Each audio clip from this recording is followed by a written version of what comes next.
आज मी तुमच्यासोबत ठेपल्याची recipe share करणार आहे। हे ठेपले तुम्ही डब्यासाठी किंवा नाश्त्यासाठी कधीही बनवू शकता। तर करायचे काय, तर एक परात घ्यायची आहे आणि यामध्ये आपल्याला घालून घ्यायचं आहे 1 वाटी इतकं बेसन पीठ आणि सेम वाटीने 2 वाटी इतकं गव्हाचं पीठ। तर इथे पीठ जी आहे ती तुमच्या अंदाजाने कमी जास्त करून घेऊ शकता। आता इथे मी घेतलेली आहे अर्धी वाटी स्वच्छ धुवून बारीक अशी चिरून घेतलेली मेथी आणि सोबतच घेतलेली आहे लाल माठाची पानं, ती देखील स्वच्छ धुवून बारीक अशी चिरून घेतलेली आहे। सहसा लाल माठा शक्यतो खाल्ला जात नाही, तर अशा पद्धतीने ठेपले करून तुम्ही मुलांना जर दिले तर खूप आवडीने खातील। आता यामध्ये आलं लसूण मिरचीची पेस्ट घालून घेतली, हळद घालून घेतले, चवीनुसार मीठ, तिखट आवडीनुसार घालून घ्यायचे आणि इथे मी काळे तीळ घालून घेते, हे ऑप्शनल आहेत।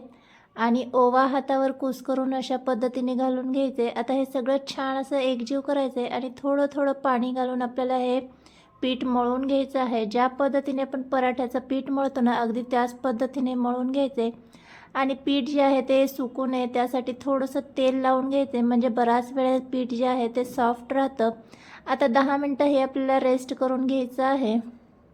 आता 10 मिनटं झाल्याच्या नंतर आपण लगेच याचे ठेपले करायला घेऊया। तर थोडंसं सुकं पीठ आपल्याला काढून घ्यायचं आहे, म्हणजे आपल्याला ठेपले लाटायला सोपं जातं। आवडीनुसार छोटे मोठे असे बॉल्स करून घ्यायचे आणि ज्या पद्धतीने आपण चपातीसाठी घडीची पोळी करतो अगदी त्याच पद्धतीने इथे मी घडी घालून घेतलेली आहे आणि पातळ असा ठेपला लाटून घेतलेला आहे।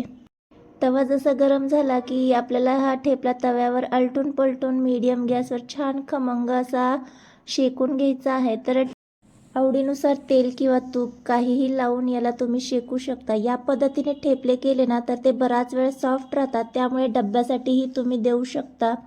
तर ठेपले नेहमी सॉफ्ट असतात आणि पराठे जे आहेत ते कुरकुरीत असतात। एकदा हे ठेपले नक्की ट्राय करा। सोबत मी इथे स्टफ मिरची सर्व केलेली आहे। या मिरचीचा ऑलरेडी व्हिडिओ मी यूट्यूबवर अपलोड केलेला आहे, पाहायचा असेल तर लिंक मी खाली डिस्क्रिप्शनमध्ये देईल, तिथून तुम्ही पाहू शकता। तर गरमागरम इथे ठेपले मी सर्व केलेले आहेत। व्हिडिओ आवडला असेल तर व्हिडिओला लाईक करा। चॅनलवर नवीन आला असेल तर चॅनलला सबस्क्राईब केल्याशिवाय जाऊ नका। भेटूया नेक्स्ट व्हिडिओमध्ये।